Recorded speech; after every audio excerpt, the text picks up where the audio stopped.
Welcome to the Everything Actioncast, the official podcast of everythingaction.com.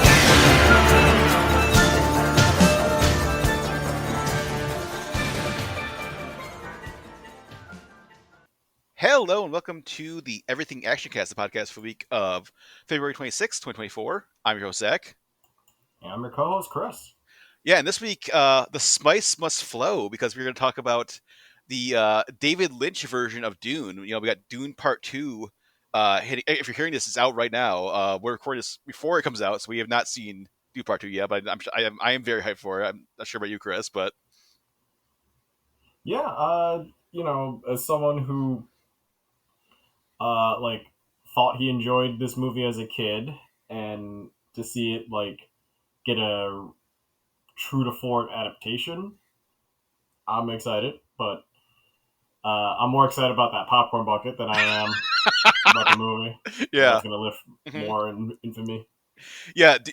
David Lynch has even got a pamphlet describing key terms for Dune, and then Dune Part 2 gets a weird sexual popcorn buckets.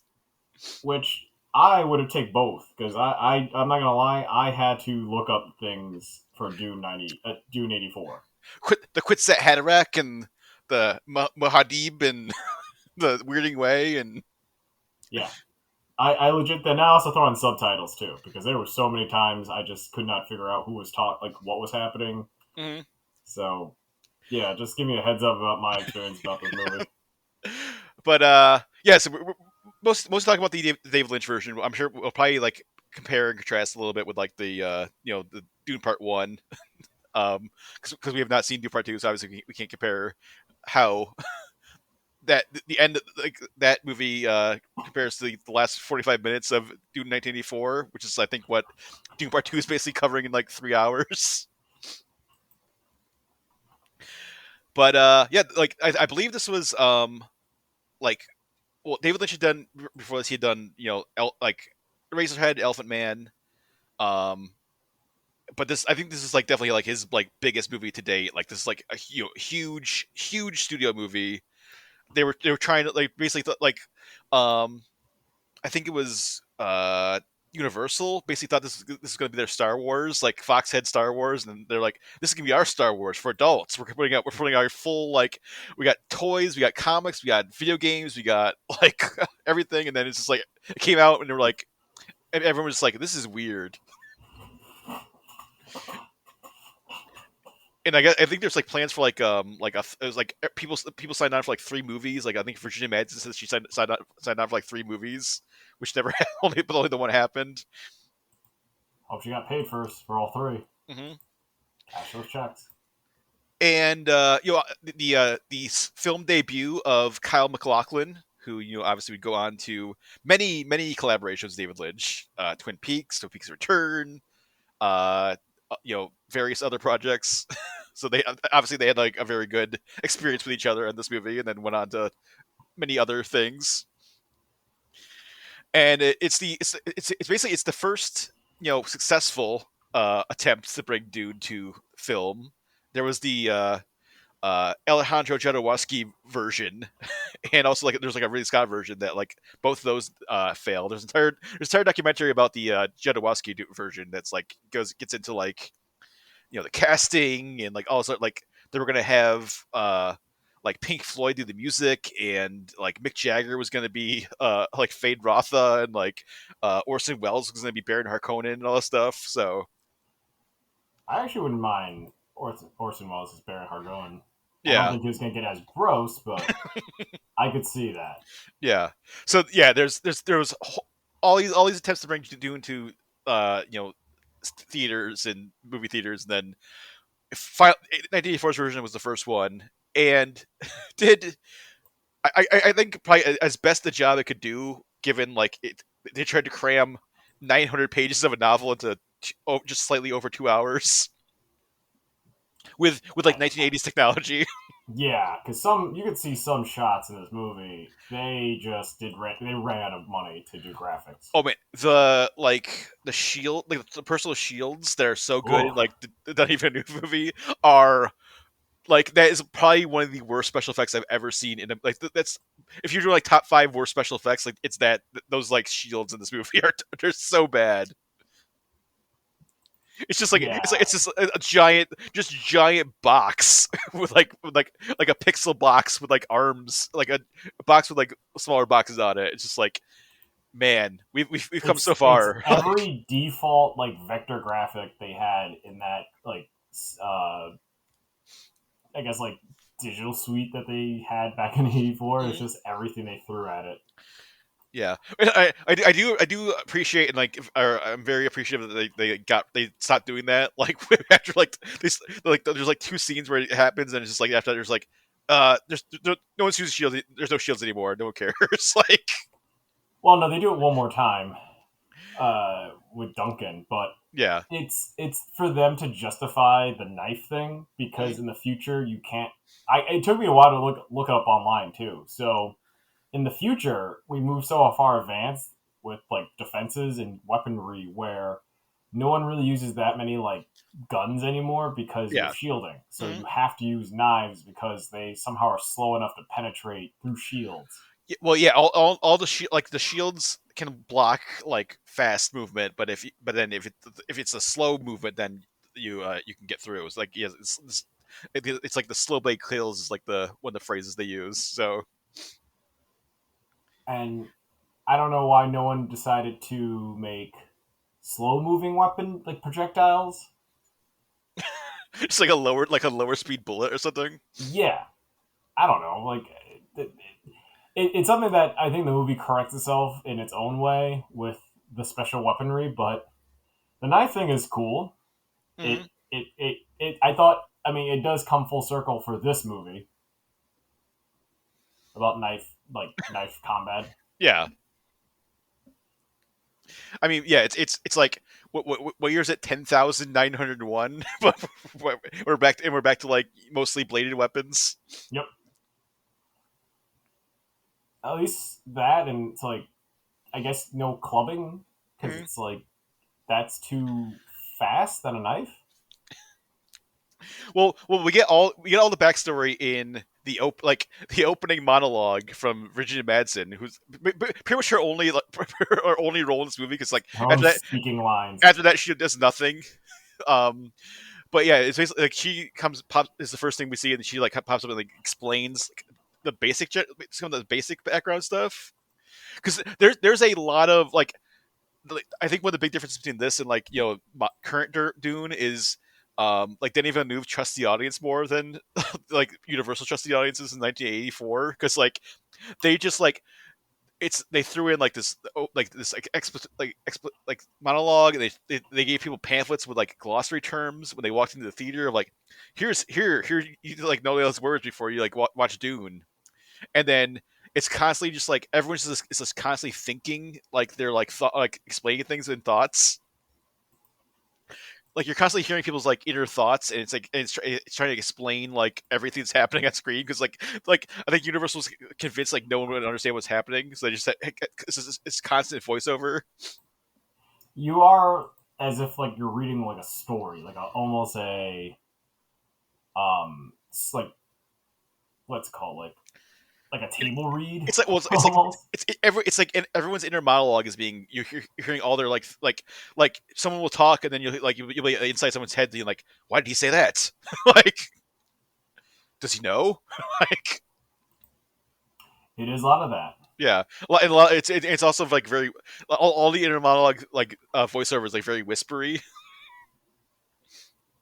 I think you mentioned that, Chris. Where it's just like it's all just like constantly like whispers of like people just like thinking what they're like, and then like it's for the audience of like, oh, did you not get that? Like here we're explaining it. Like the characters like explicitly say what is happening so that you understand it. Yeah, they handhold the talking, and then it becomes like a shitty ASMR experience. I think my favorite one is um when Duke Leto is like when he gets like the poison tooth and just like the tooth, and then like 5 minutes later, just like, what did Doctor Yue say? Oh yeah, the tooth. Like Yeah, It's just like you can see like Universal is like just like get it, dummies. There's a poison tooth. Remember 5 minutes ago, you idiots. Like, I wonder in the. I know you saw the new remake. Do they spend that much time on the tooth? I mean, it's obviously it's a big scene from the book, but like it's much more well done in the Denis Villeneuve version.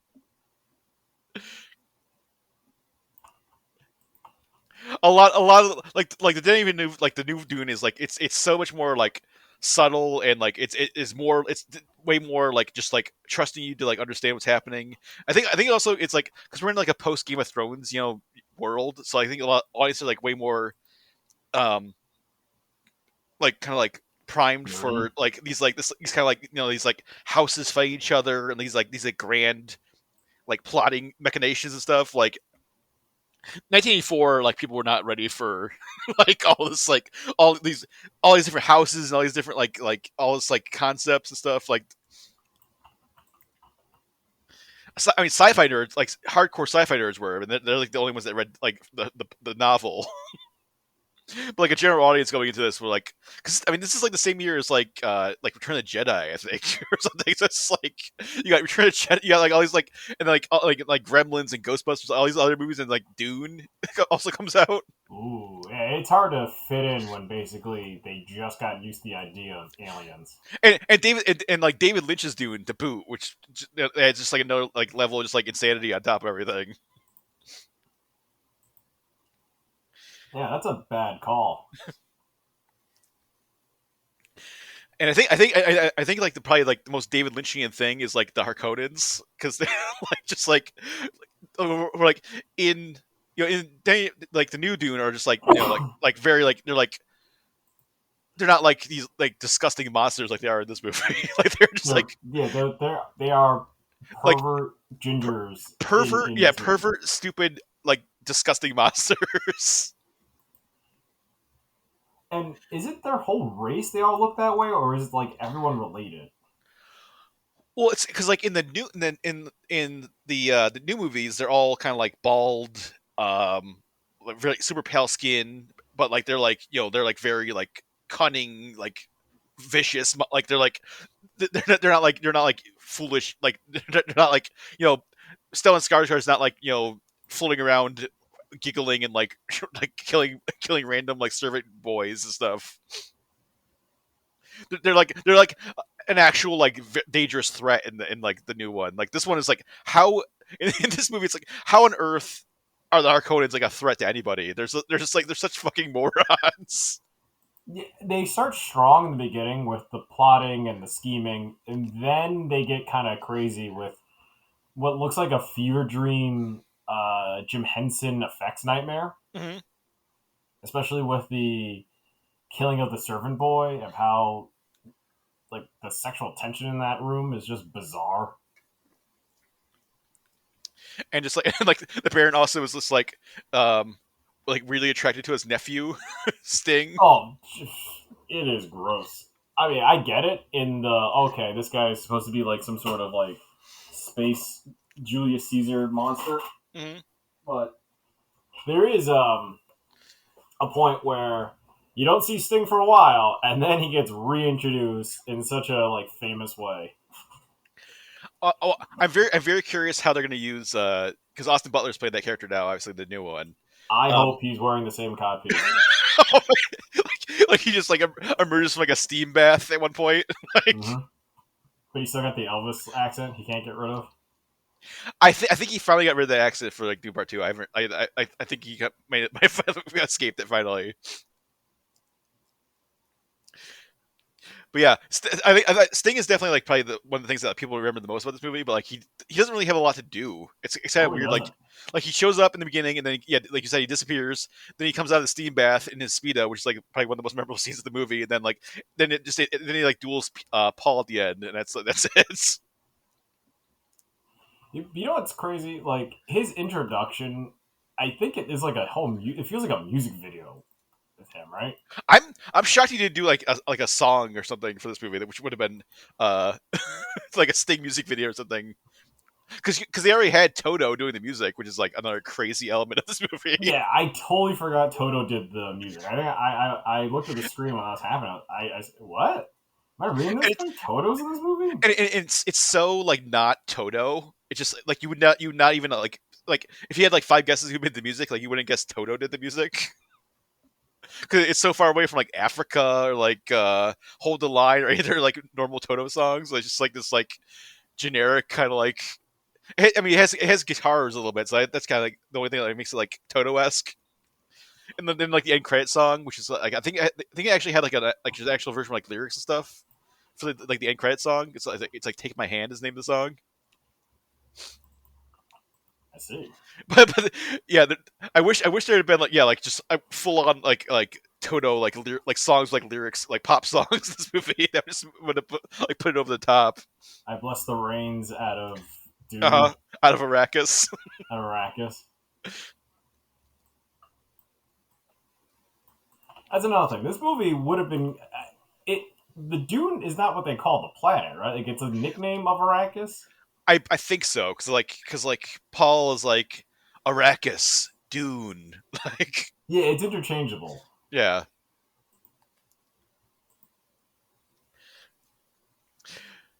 Which I guess so we were talking about the Harkonnens like Paul and like the Atreides are like I feel like they're all kind of like boring and sedated. Like, did you get that? Like, they're all like very like not like they're all just like the same kind of tonal level. Yeah, their culture seems to be having a almost German royalty, like their Prussian family. Well, I mean, like the Duke is fucking like the captain of like The Das planet. Boot. Yeah, like Jurgen, Jürgen Prochnow, like he was yeah. like the star of like Das Boot. So, It's cool because I totally forgot who his father was, and then both Kyle MacLachlan and Jurgen at the time they look almost like brothers more than father and son. But Kyle's like 20 something in this movie. I think he's like yeah. 21. Hmm. Jurgen's like 38. Like it's just, but like Kyle MacLachlan, a lot of people say like he suffers from old man face. Yeah, because I don't know how old like Paul is supposed to be in like the books or something. I think he's supposed to be like He's older supposed to be young. teens slash like maybe like but yeah, Kyle MacLachlan I mean Kyle MacLachlan compared to like Timothy Chalamet, like Timothy Chalamet definitely feels more like this is like a young like a young man who's like Well, thrust into because this like in the events of Dune, it's at least I would say 8 years he's on that planet or more. Like it's not the breeze it is in this movie. I don't they're not there for like the House of Trade isn't there for very long before like the Harkonnens and their like Emperor troops attack. So Really, I I think feel like they're there for a while, and because okay, I'm I also think thinking when he goes on exile and then he's well just that's 2 years like he fights his like holy war for like 2 years, which the movie explicitly says. But like I think when they get to the planet, I think they're only there for like a couple weeks maybe at most, and then like the like Harkonnens attack them. damn, got a lot done in that two Which weeks. I love. Right at the beginning of the movie, like I love that the Emperor just like like there's a scene where the Emperor just says like, "Oh yeah, I'm like he just lays out his entire plan like bluntly." We're just like, "Yeah, House Trade is getting too powerful, so I'm gonna team up with the Arcoans and send my troops to kill them. I'm giving them Okay, Arrakis so over Arrakis." Like, I don't know if the book starts like that. It feels like a whole different movie of him explaining his evil plan because I don't remember. Like, it's been so long, so when it starts with just the giant thing in the box, the and then the guild navigator because who's like a giant like space slug because they like just live in spice gas. oh, that's what it is. Yeah, there's like the navigators who like can fold space, and that's how they travel through space. They started out as humans, and they dumped them. They basically like just put them in tanks for like forever, and then the spice kind of like mutates their body into like the space. They turn like a giant space slug. Because they just get put in a tank and then they just transform into like a navigator. But then the spice gives them the power to like fold the space and like they can like move without moving. Okay, I was confused by that just because I was like, who Which the hell is this slug guy? which we have not seen in the new.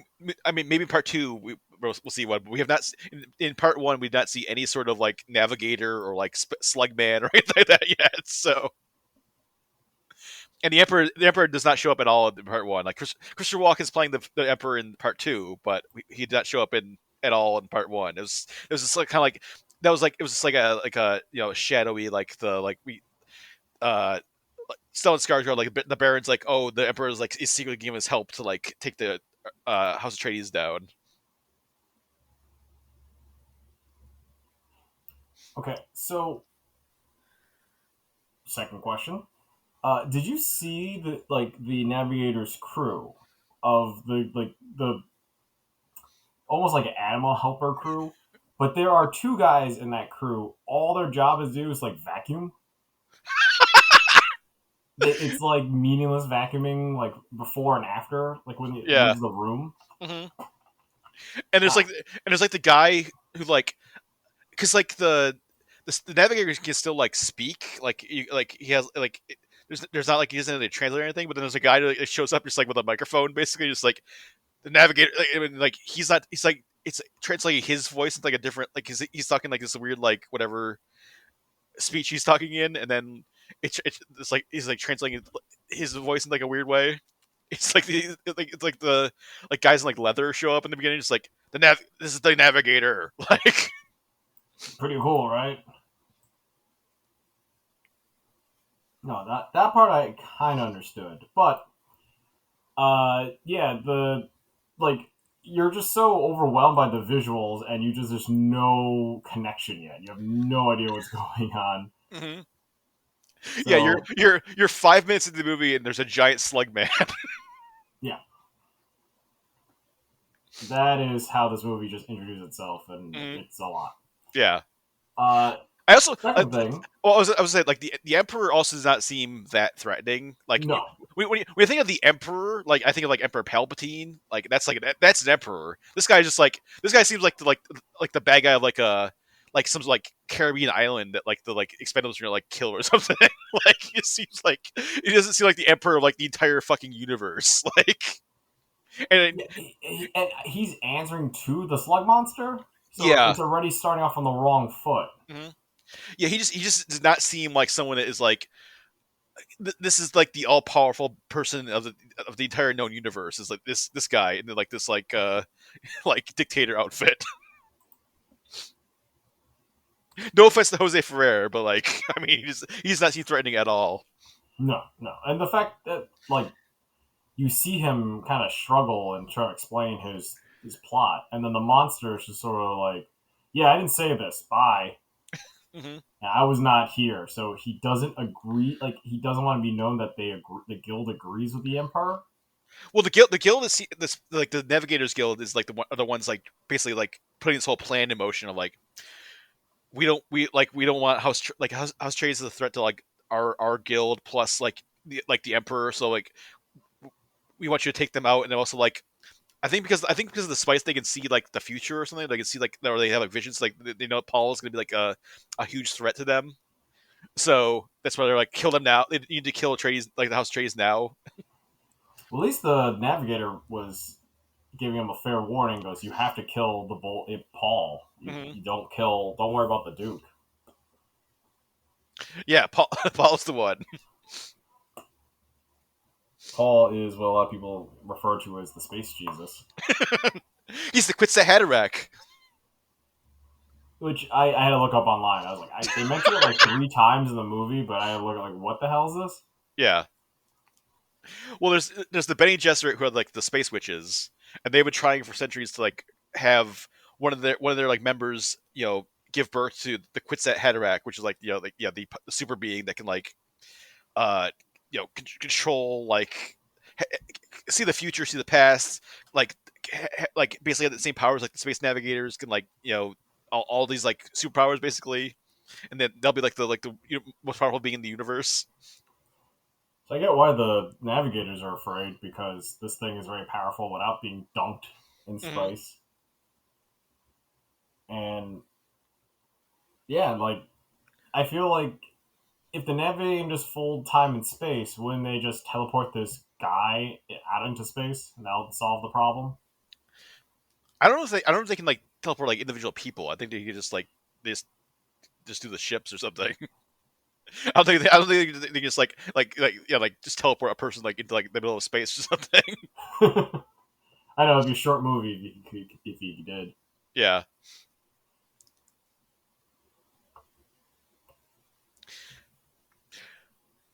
But yeah, some of the other characters, there's so many so many character actors in this movie that you're like, oh, that guy's here. Um, I think definitely someone who's better in this like the character's better in this movie than like the new ones is Brad Dourif as Peter DeVries, because like David the Dastmalchian plays him in in part one, and I mean he's good. But he doesn't really have a lot to do, and like Brad Dourif is just like devouring scenery in this movie. Yeah, he eats scenery in this, Mhm. and he has a creepy energy to him. And he seems like he seems like the true like person like running the Harkonnens like because he's because all the like the Baron and all of his like nephews are just like fucking morons, and he's like one like Yeah, he's the one with like a this, real this is plan. the plan we should be doing, guys. Like, stop floating around in like your like helium suit, whatever, Baron. Like, we got to like do this plan. Yeah, he's the one keeping the group on task, and I don't know the issue I see is that there should be more people in charge, or the Harkonnens need like handlers. Yeah. So I know in the new one, like the Harkonnen people aren't like left alone. They usually have someone there with them, or they have like a crew. Well, But in this, it's just like the doctor's working on uh the what is it like the Baron, his like hideous like face. well, Like let's this is get like wait. I want to get into the crazy introduction where of the Harkonnens. well yeah, and then you're already seeing the Baron, who is like praised by his world's people. Like they think he's the most beautiful man. He can't do no Hmm. wrong. He's basically a god on this planet. Yeah.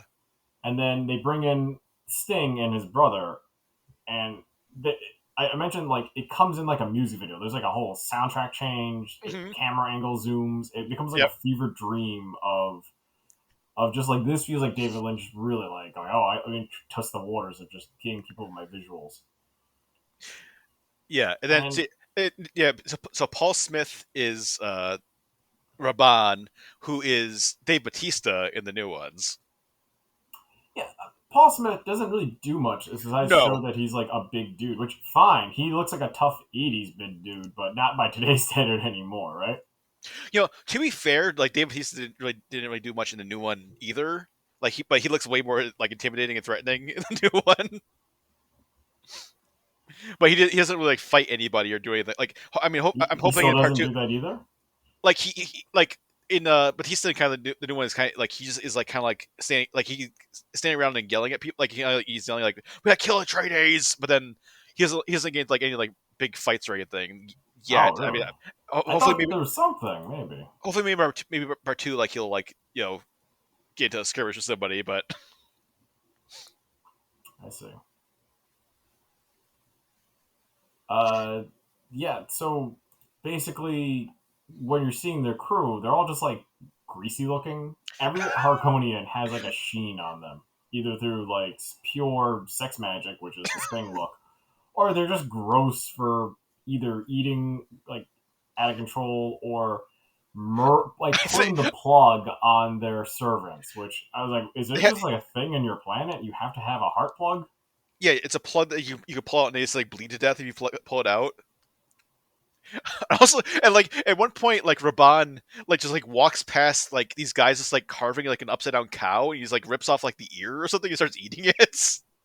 Yeah, I did like I don't know if that was like a space cow. That's how you eat it. I don't. It's just a So much is cow. going on. Yeah. So yeah, that's the villains, and they talk about like that they run. They used to run Dune, I and think I that think I think the only reason that like they're so powerful, and like, at least in this version, is like because they ran the spice trade in Arrakis, so they're like super rich. all right, their time has come where it's over, but But you like don't understand why. if they never ran Arrakis, they would like I don't know understand how they would even be like a powerful force in like the universe. Yeah, I don't know what trade they have.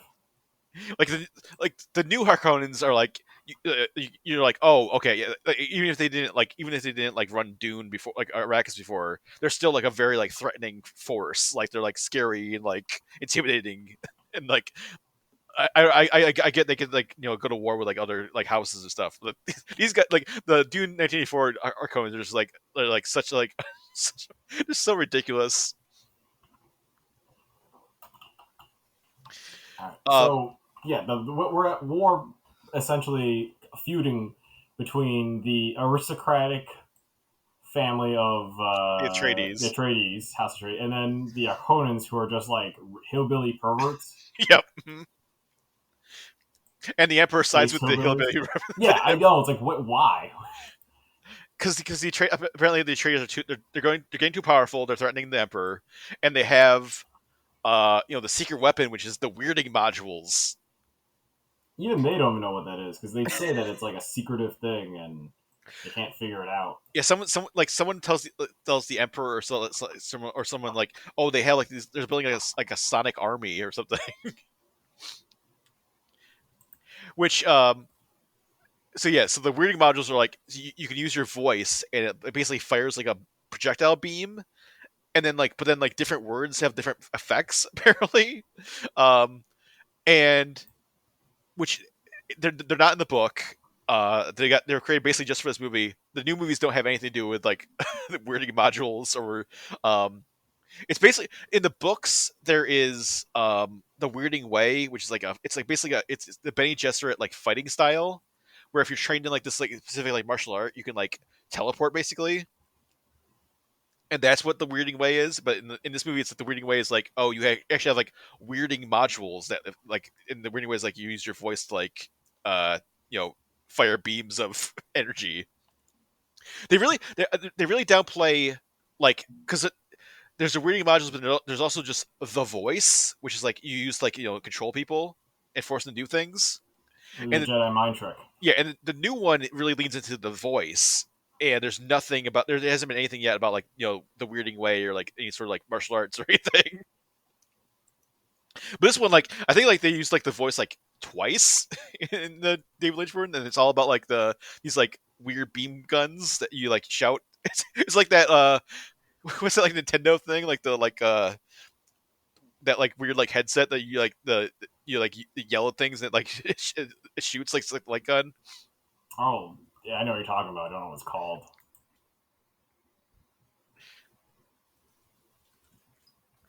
Yeah, but it's such a weird thing, and like because like late in the movie, you just see people just like yelling things. They're just like yelling words and like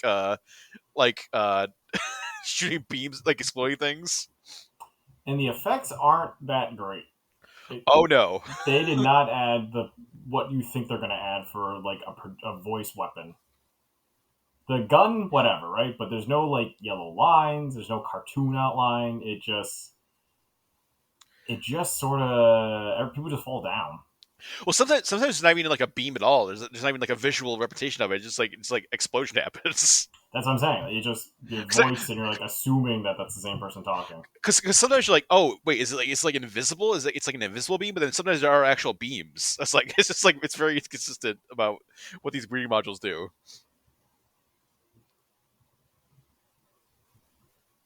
That's after Paul has joined the Fremen, like the native warriors of Arrakis, and it becomes like they're like it becomes like uh Wadib is except that name, and then he becomes like their leader because he's like their messiah basically.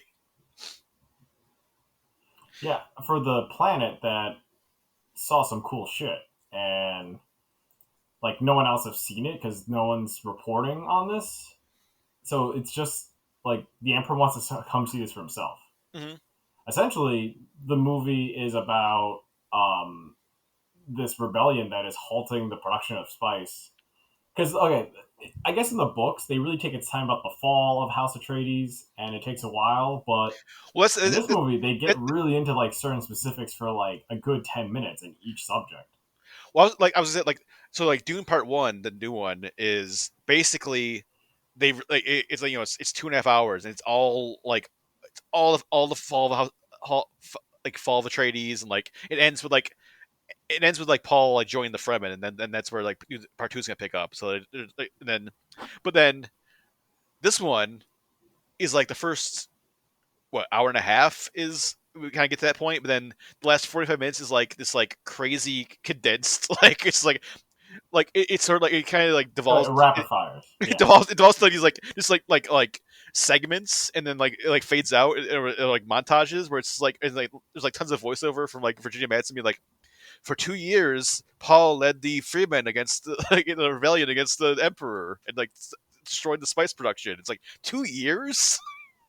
Yeah, I It's think like, they show that because Kyle MacLachlan's hair grows out slightly.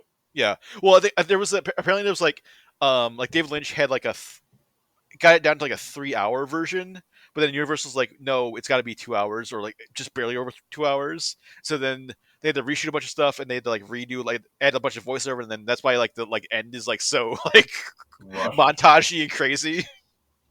So, yeah, let's get into just like the right before the fall because Yeah. it seemed like uh, you didn't know who the villain was at the moment yet, like who the betrayer is. Hmm.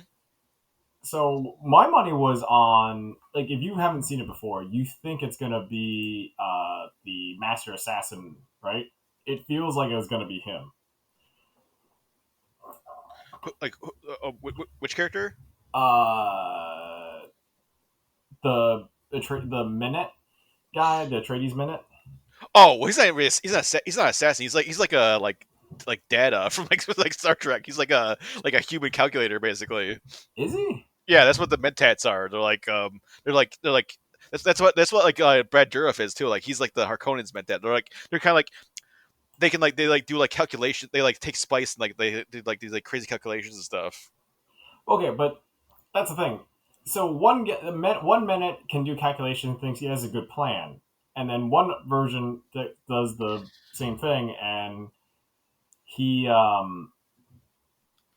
he is no see in he's the master of assassins for House Atreides. Oh, That's his title. I guess maybe that's like one of his other roles. I guess maybe I don't know. So like that's the thing. He's the one who's like the tactician who's just like, all right, we need to Mhm. do this and this.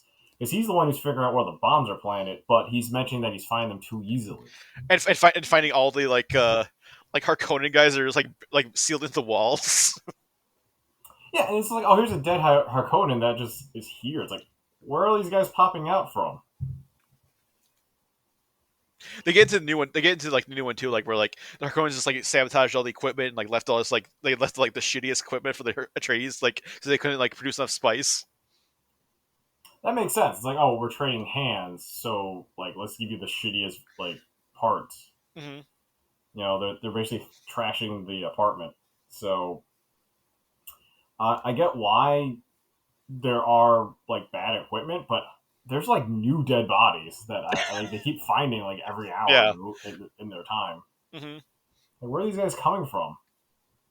Also, why don't the Harkonians also have the suit, the like efficiency suit? The still suits. Yeah, they like no one else has them besides House Atreides and then the people who live there. I think it's part of it is maybe because like the Harkonnens were like like basically trying to murder all the Fremen. Like they were like at war with the Fremen, and then the Atreides like are trying to like they make peace with them. Ah, yeah, that's the difference between the new one is that they actually see a little bit more on their side, so it's not just like an hour and a half in, and then it's just like, oh, let's figure out what the Fremen are all about. Yeah.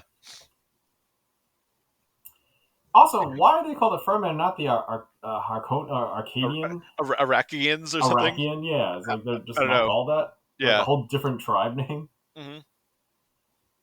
So that was confusing a little bit. Yeah. Also the Fremen in this movie are like way more trusting and like welcoming than the new one. Like the new one, like Paul has to like fucking like kill one of them to like, and like as soon as they arrive, like one of them is like, it's just like we gotta kill these outsiders. It's like, well, fight them, I guess. Like, Yeah, it's tribal. It's just, all right, you want to be a part of this clan? Prove your worth. and this one is like, oh hey, welcome. Like, let us Well, trying let to us do that. let us show you like our like billions of gallons of water that we keep underground. Well, okay, so to be fair, when they discover them, it some of them were like part of their factory, so it wasn't like complete like lies. Like Yeah. complete like, oh, we gotta like figure this out. Plus, like they gained the trust because the Fremen were the servants Hmm. in the place. Yeah, there's like the one who's like the housekeeper, and then like Paul saves her from like the remote control like assassin bug. Which that scene takes forever. The whole don't move, watch it float around, and It's very similar to the new one. The new one has like, it's like also kind of like trying to build tension and stuff. The new one, it's a very similar scene. that's I think that's when I had to turn on the subtitles. I think, and then like raise my volume up. Where because the constant like Kyle MacLachlan is like, it's a hunter seeker. It takes movement. I need to be quiet. I That, and can't then move. also the Like, hunter seeker is not quiet. It's also oh, making sounds. wham, wham, Yeah. wham. So I'm like, oh boy. And is it being remote controlled or does it have AI? I It's have it's it's no it's idea. it's remote control, like because they find a guy that was like buried in the wall that's controlling like the hunter seeker. It's like like that.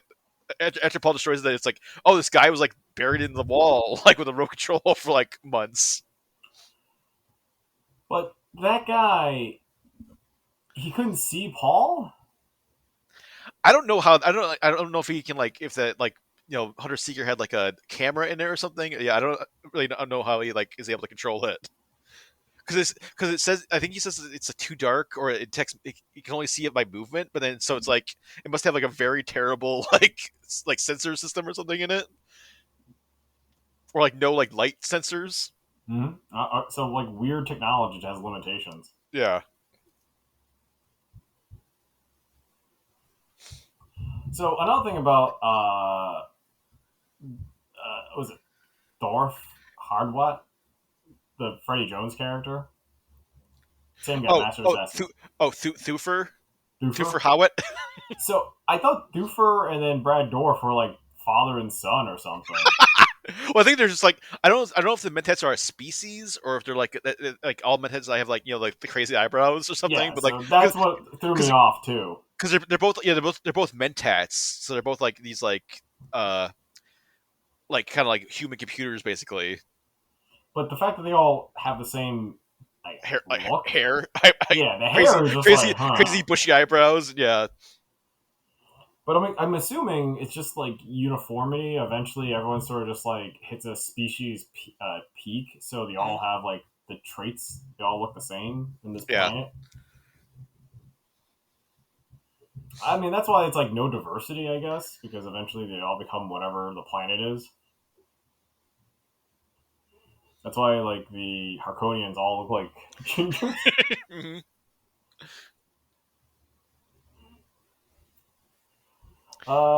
So yeah, the big betrayal by the Doctor, who I feel Dean like his own Stockwell. Dean Stockwell really showing his thing, but his thing is the fall of Atreides was sort of a crazy play that he wanted to get close to the Baron to Yeah, have his revenge. because in this version they killed his wife already. Like his wife was dead, but then in the new one they're like stringing him along and saying like, "Oh, your wife is still like we're holding your wife hostage. If you help us kill the trace, then we'll let your wife go." I see. So this in the 1984 version, it's all about like it's already like it's just strictly revenge and like I need to like kill like the people that killed my wife and my family or whatever. So Well, that's the no. So another thing is he was really like his will was broken or his like his confidence whatever it was. he had some sort of program, like he had imperial programming, and then they broke it or somehow, and then which I'm not sure what that means, but Yeah, it's not explained because Red apparently, Dwarf's the one who's like, "Oh, I did it." yeah, and then so apparently that means that they were able to turn him against like their Atreides, because I guess if they didn't do that, he was like absolutely loyal to the Atreides, I guess, or something.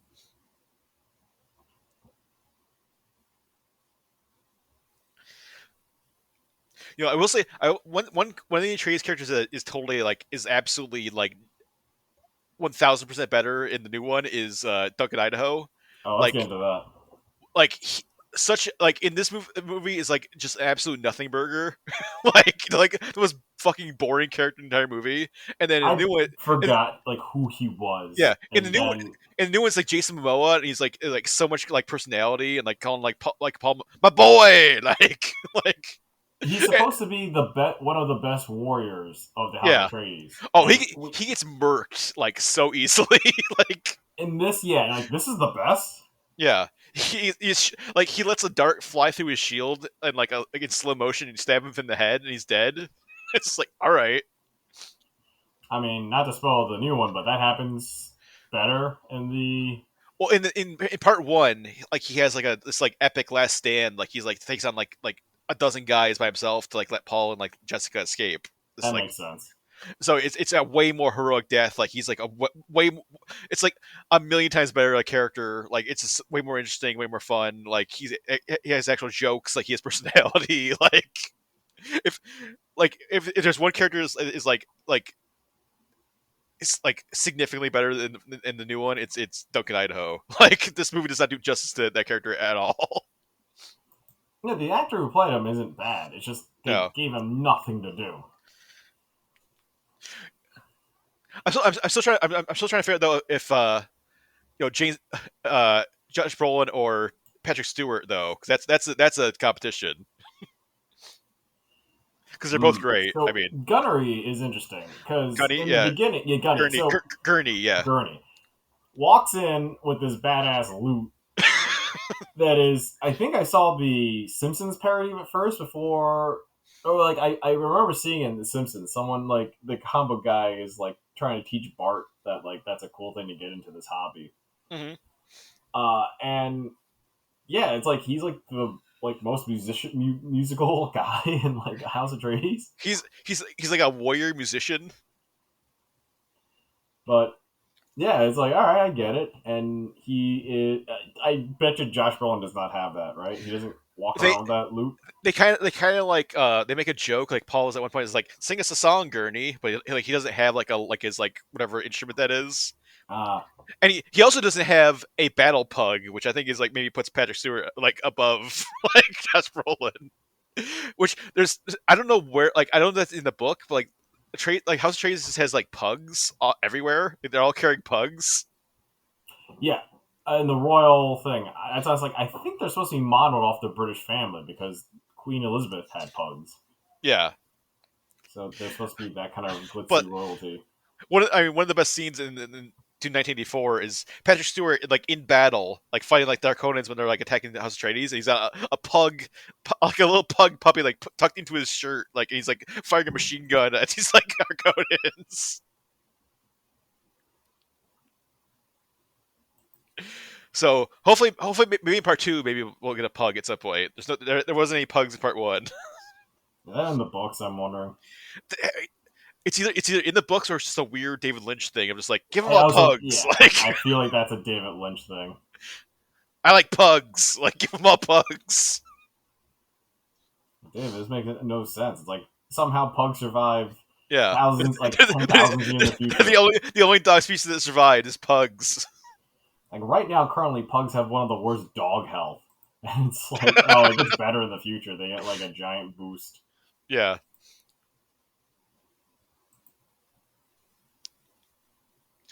Oh, if we're comparing characters too, I think Rebecca Ferguson is also definitely a huge improvement over Francesca Annis as Lady Jessica, like who's kind of like kind of devolves like just like a super helpless character after like how Strays falls and then she and Paul are like in the desert.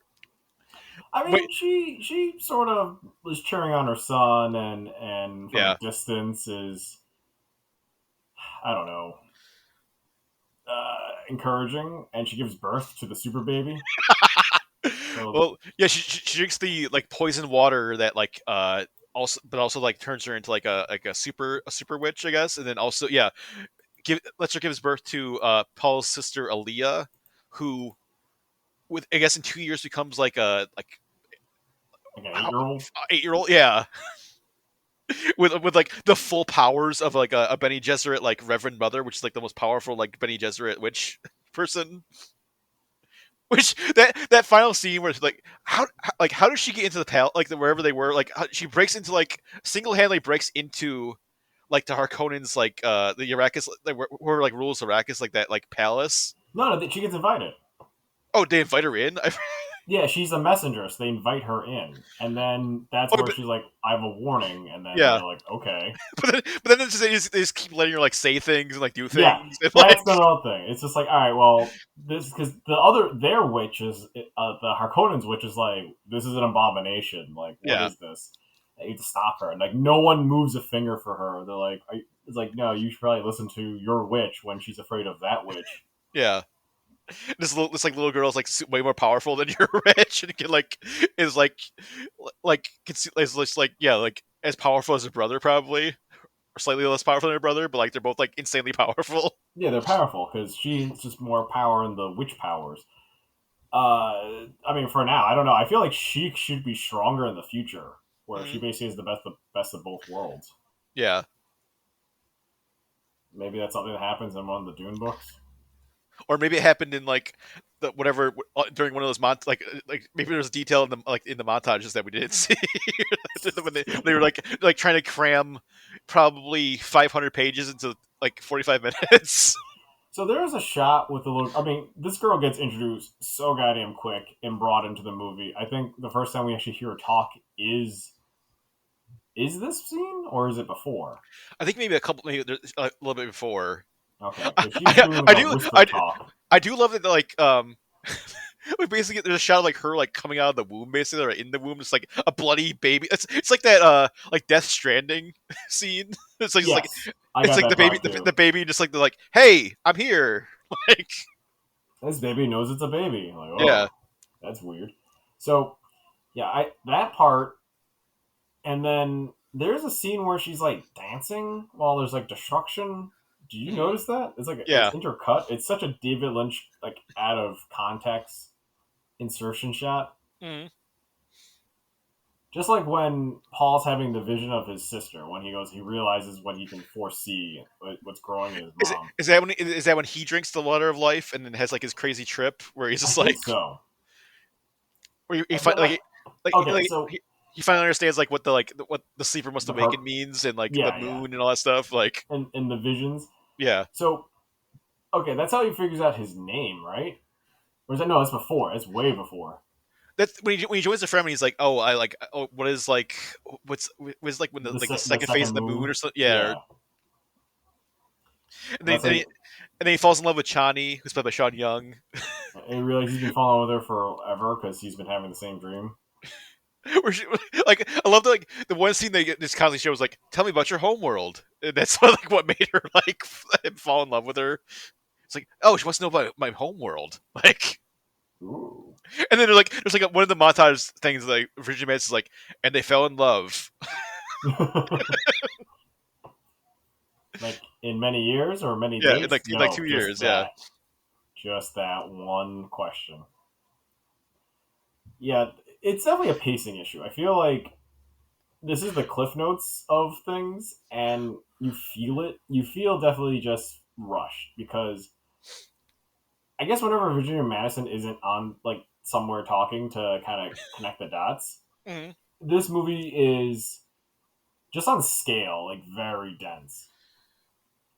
Like I thank God they broke up two movies to explain things, and Yeah, they don't do whisper talk, and there's no mm-hmm. Virginia Madison popping out of the galaxy to explain things.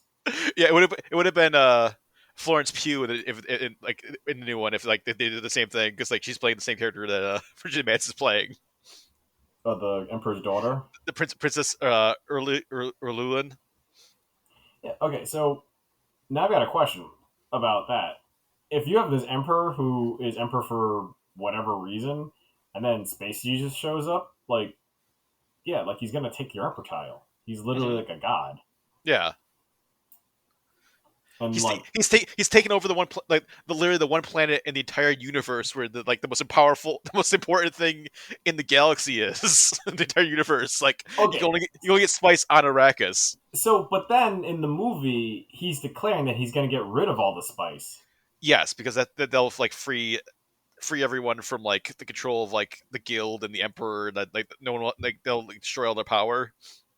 So is that why he wants it to rain? Because someone said I read online says if it rains on that planet with sandworms and you basically have no sand, then you have no sandworms, and then you have no spice because the spice Well, comes there's from the sandworm.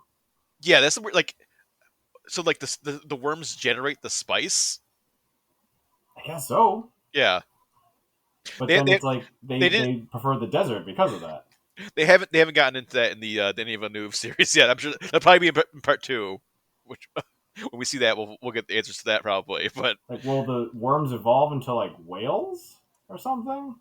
I I do love the look like the worms are great in this movie in the Yes. '84 version. They're like great, awesome stop motion monsters.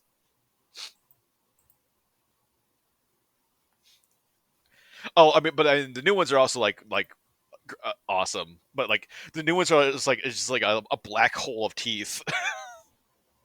Oh, they don't have the same kind of look. It's I mean because the like the '84 ones have like a lot of teeth. They have the kind of like the tri beak kind of thing going on, and like the new ones are just like it's like a giant just like gaping hole of teeth. They're more like Sarlacc pit esque like if it's like the Sarlacc monster was also had like a giant body. I see. That's one of Paul's superpowers too. Is like he can like control the sandworms and ride the sandworms. That's like their like big weapon. They have sandworms and the weirding guns at the end. That's so they can like destroy the emperor and like his like forces. Yeah. So right now, when I mean in 1984, in that so right after the Doctor betrays House Atreides, but then his backup plan is like House Atreides still living on through Paul and hoping that they can escape and build the weirding guns again from this planet. I don't know. Maybe, yeah. Yeah, like that was the Doctor's sort of like failsafe. Well, I think that was just like that was like his deal with the Baron. Was like, oh, if you know smash this poison tooth and kill the Baron, then I'll make sure Paul and Lady Jessica escape. So the I don't know, like the scene, a lot of the scenery chewing happens in the middle. Is when they're they're flying the ship that Lady Jessica and Paul take, and they crash land in the desert Hmm. in the Forbidden Zone, The Forbidden Zone. and then all they're left is just with the Thumper, and then they have to run their They asses have off. they have still suits and thumpers and like the plans for the weirding way and then Well, I uh don't think they only have one Thumper because they use it yeah, one yeah. time, and then Mhm. it's like, okay, you can't walk in rhythm because that's how we piss off the sandworm. So you have to walk out of rhythm, Yes, but which they don't look like they are. They look like they're no still running. the new like the any of the new movies like definitely they get there's like a very it's like a specific like movement you like a it's like a sweep then a couple steps and like it's like a dance kind of basically it's like the sand walk so they get in much more into detail in that this was just like I got like kind of like run a little bit and then stop and then shuffle a little bit and then run or something like they don't really it's not really a specific like way of moving in this one in the '84 version it's like run. Because that sandworm shows up, and then it's pissed for some weird reason. Hmm. Uh, and when they climb into that rock crevice, there's a scene where, like, I don't know, it's definitely like Francine Annis, like Lady Jessica, like she acts like nothing's going on. It's a very like dead, like it's a, like it's so like she has no concern for Paul at moments. I She's feel like like, it's oh, a lot of the like Atreides actors are just like they don't really seem concerned about anything, or like are kind of emotionless about everything. Maybe that's it. Maybe that's the problem I'm seeing. It's just there's no emotion. Yeah, yeah. So Everyone kind of feels like they're on tranquilizers or like sedatives or something. yeah, oddly relaxed for the what's going on. But I mean, And I they think recover. I was saying, like I think the voiceover doesn't help either because like there's a lot of scenes where they're just like they're supposed to be just standing there like motionless or like with like no emotion, and then you can just hear like their voices in their head. So it's just like Kyle Maclachlan just like sitting there and just like you're hearing his thoughts, but like he's not talking or emoting or anything. It's just like him just staring at into like the distance. Like all the actors like get that a lot of like it's like they just have to stare for like however many minutes until like or like couple, however many seconds until like the like voiceover's Scenes over. over kicks in.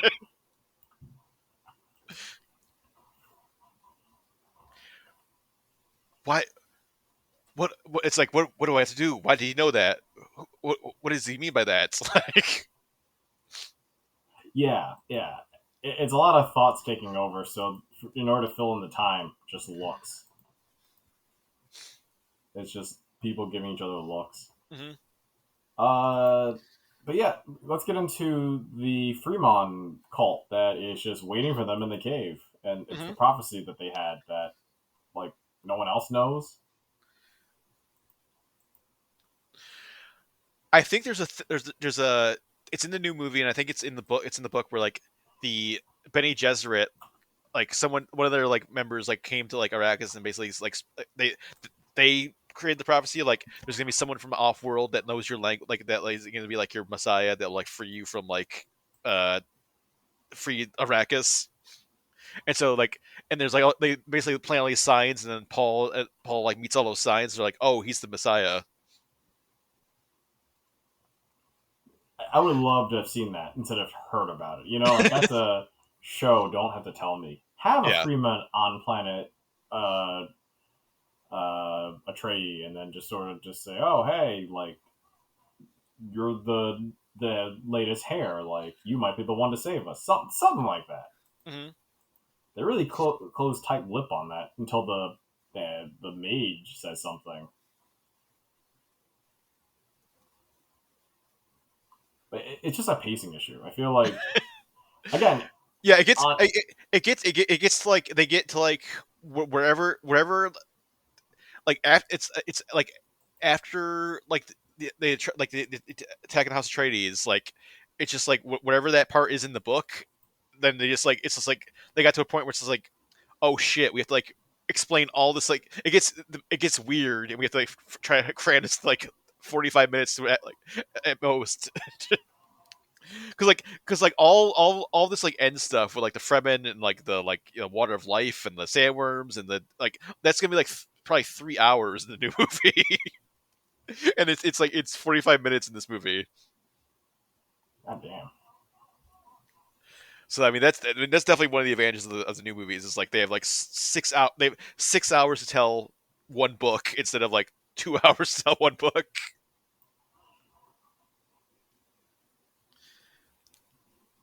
It's like the opposite. Like this movie has like the opposite. Like the 1984 Dune has like the opposite problem. Like the Hobbit, like the Hobbit trilogy, where it's like that was like a short book that like yeah expanded like 6 hours of movies, and like this is like a giant book that like they try to cram to 2 hours. This is yeah, you're right. This is the opposite of the Hobbit issue, where they feel Or there's no filler because they just can't. Like this yeah, movie is all important key points that they just cram into. or this is like the Dark Tower where they tried to like cram 7 books into one movie. I think Dark Tower is the last movie where they try to do that. Yeah. And that Dark Tower was like 90 minutes, dude. That was like, we're taking these like 7 books that are all like 800 pages, and we're trying to cram it into like 90 minutes. So at Well, you least, I know, mean, at least this is like just over two. Like, at least they had like at least 2 hours to try to like cram this in. It's still nowhere near enough to like try to like get everything into this movie, but yeah, it's like a great story. There's great concepts, but the problem is that you have a lot of exposition that they just don't have time for. yeah. Even us, I mean, for us, we know the big thing is the final confrontation between Sting and Kyle MacLachlan, because Oh they my really god. they exit Sting out of the movie, and then through just basically fucking with the spice production. That's when the Emperor's like, all right, let's see what's going on, and That like, the whole end is just so weird. Where yeah, it's like Kyle, like they've won. Like the Fremen and like Paul, like they've totally destroyed like the entire army. They have the Emperor like in like one night. yeah. But here's something I'll give props to the Emperor for. He at least is participating. He's not just sitting behind a door, like waiting in a chair. Like Oh he yeah, he actually was jumps on a turret, yeah, that weird like whatever that like that spinning turret like merry-go-round, yeah, spin merry-go-round turret. turret thing, yeah. But yeah, they've won. They have them like it's basically like they're about to they're like it's like you're done, like surrender. And then, but then it's just like then it's just like, oh hey, Sting, you want to fight? It's like sure, I'll fight. It's like all right, let's fight. Like it's like no reason for them to fight at all because they've like Paul has already won. It's just like the show. He's just like the show off his new powers basically. Yeah, but I like that they even said like no powers, no voice things, because it's supposed to be a Yeah. fair knife fight. hmm So But then, at least that's kind of but then nice. he stabs him in like the throat and kills him. But then he does like he uses like the word like one of like his killing words, and it like double kills him. Oh, it splits them in half and then it brings the Yeah, ground. Like I remember, yeah. here's the thing: there were certain moments I remember as a kid watching this. Whenever Dune was somewhere, and I'd catch bits and pieces. Like I think I saw the whole movie once, and hmm then the rest of the time I've caught like either the television version or just some movie channel that had nothing to do for a giant block of time. So yeah, I remember seeing that scene where he does the like fatality on a dead body, hmm and I was thinking that was more epic and there was more things going on, but that's literally the last 5 minutes of the movie. Yeah, and they also they never resolve like oh did the Emperor surrender like what like it's just like Yeah, it starts no, it raining. just they're sort of like, all right, cool. It starts raining, and then like Paul's sister's like he's the Quetzat Haderach, and then that's it. Like there's like no like oh it's like the empire has fallen. Like I'm the new emperor now, or like it's just like there's no he kills Sting, and everyone's like all right, it's raining now, I guess. Like I mean, that was the last of the Harkonian heads, I guess. well like, the Baron gets like thrown into like a sandworm mouth and gets eaten. Which they reuse that battle theme. It's like someone else made that battle theme, and they really get their money's worth trying to put that in any time they're fighting. I'm trying to I'm trying to think is that if it's like that's a Toto theme or because there's also like Oh there's no, the total theme. It's like this is from someone else. It's in the credits. It's that he has a battle theme. well there's the prophecy theme which Brian Eno created. I So don't like know if it's the same guy. yeah, so like so Brian Eno is like a experimental like and then he specifically did like the prophecy theme and then like Toto did all the rest of the like other music. Maybe the prophecy theme is the battle music I'm thinking of. Maybe yeah. It almost reminds me of the Transformers battle theme, or like the movie fight scene that's epic, hmm because it's just like guitar strings, then wailing sounds, and the final battle is pretty cool looking. The giant worms, the miniatures, all the extras that they hire to run in the desert. I love all the like the Harkonnen like troops are also like really look really awesome and like a bunch of the costume stuff are like really awesome in this movie like just like weird like radiation suits or like weird like uh stormtrooper esque suits like Yeah, they went all out on certain designs. mhm. Uh, some of the visuals look like rough still. I'm well, trying to think where they are. anything that's like all the practical stuff is great. Anything that tries to do like primitive CG or like primitive visual effects is terrible. Agreed. Agreed. That's why at the end, when they just go to a basic knife fight, it just looks good. No Yeah. one's using shields. Nope. There's no stupid monster like watching. It just all straight up these two guys trying to stab each other. Hmm. And then Paul's vision of the future happens with Sting laughing. Yeah, I love those too, where it's just like Paul keeps having these visions, and like one of the things just like, hey, I'm gonna kill you, Paul. I'll see you later. Like Yeah, I'm yeah, shit Sting. talking Like him. yeah, you're dead, Paul. Like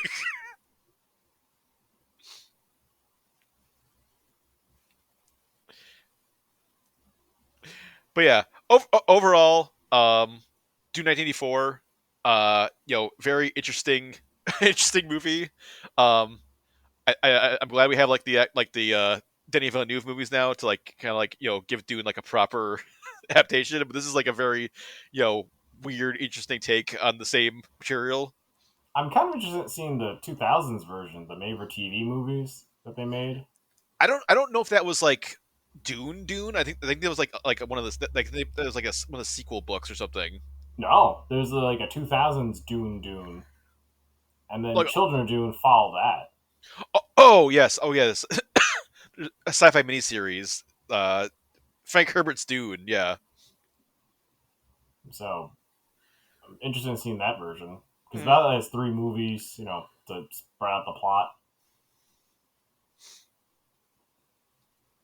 I don't know. I might go off the books and watch that one too. If you Bring can up find it, Bring I up don't know. his I don't know where the hell you'd find that now, but deep cut, like yeah, search the archives. or like on like YouTube or something maybe. That was apparently like that sci-fi. The sci-fi's Dune was like the one of the highest rated programs. Like as of like 2000, when it came out 2000, and like 4 years later, as of, it was like still one of the highest rated shows on sci-fi. It looks okay. Like it looks like a TV movie, so it's not trying to do anything beyond that. Hmm. But yeah, this movie did like so much, and It tried, yeah. It definitely tried to like, uh, you know, it, I mean, I've never read the book. I mean, I'm maybe at some point I'll try to read the actual book, of Dune. But everything I've heard about is like like it's super dense.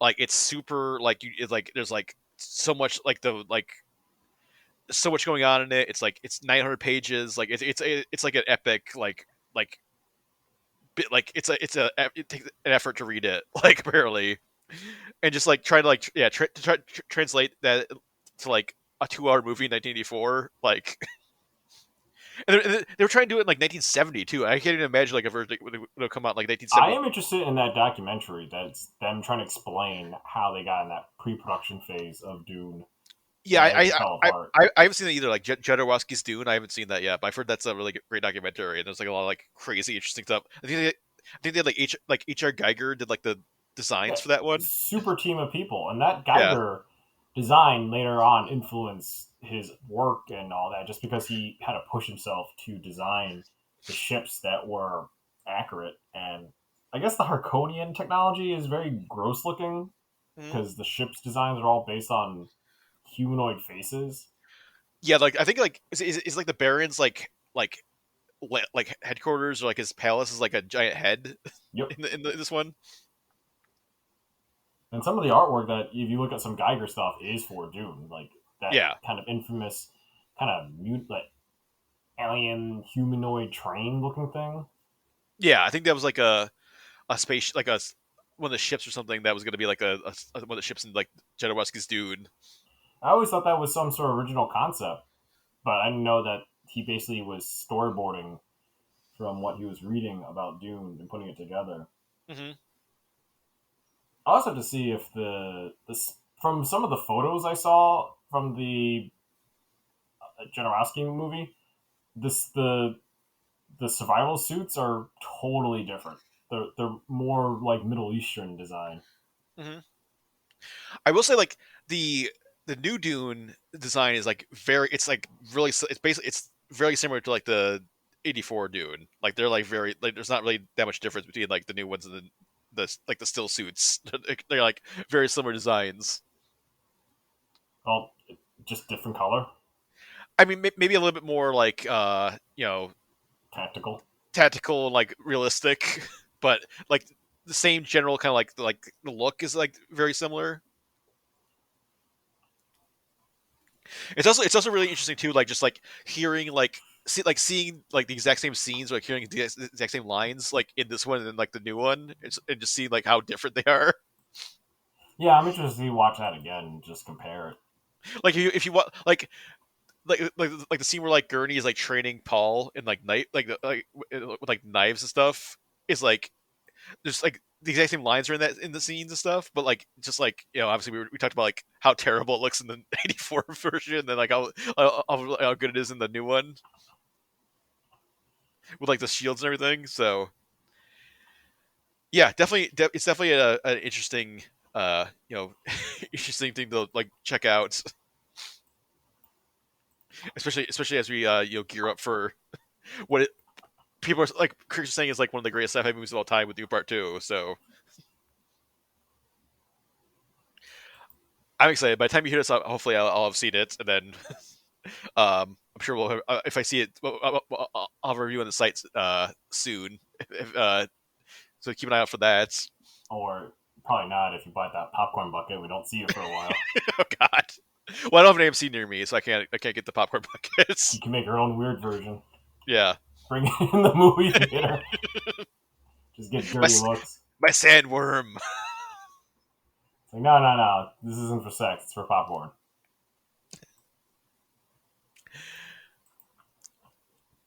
But yeah, so I think they'll wrap it up this week. So yeah, keep an eye out for a review of Dune Part 2, the new one. That should be up soon on the sites. We also have our Game Box 2.0 for February. You can check out what games we played this month. We played a bunch of interesting games. And all of our usual features are up there as well. Just head over, check all that stuff out.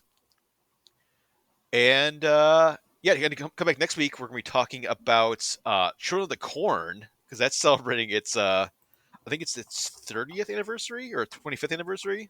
One of those. It's got an anniversary next month or next week. We're going to talk about it. We'll dive into all the insanity of that movie. Speaking of another weird 80s movie with questionable special effects. So come back next week for that. And yeah, so for Chris, I'm Zach, and we will see you next week. For more Everything Action, head to www.everythingaction.com. You can also follow us on Twitter @EVAction, on Facebook by searching for Everything Action, and follow us on Instagram @everything.action. You can also subscribe and get more episodes on Stitcher, Apple Podcasts, and Spotify.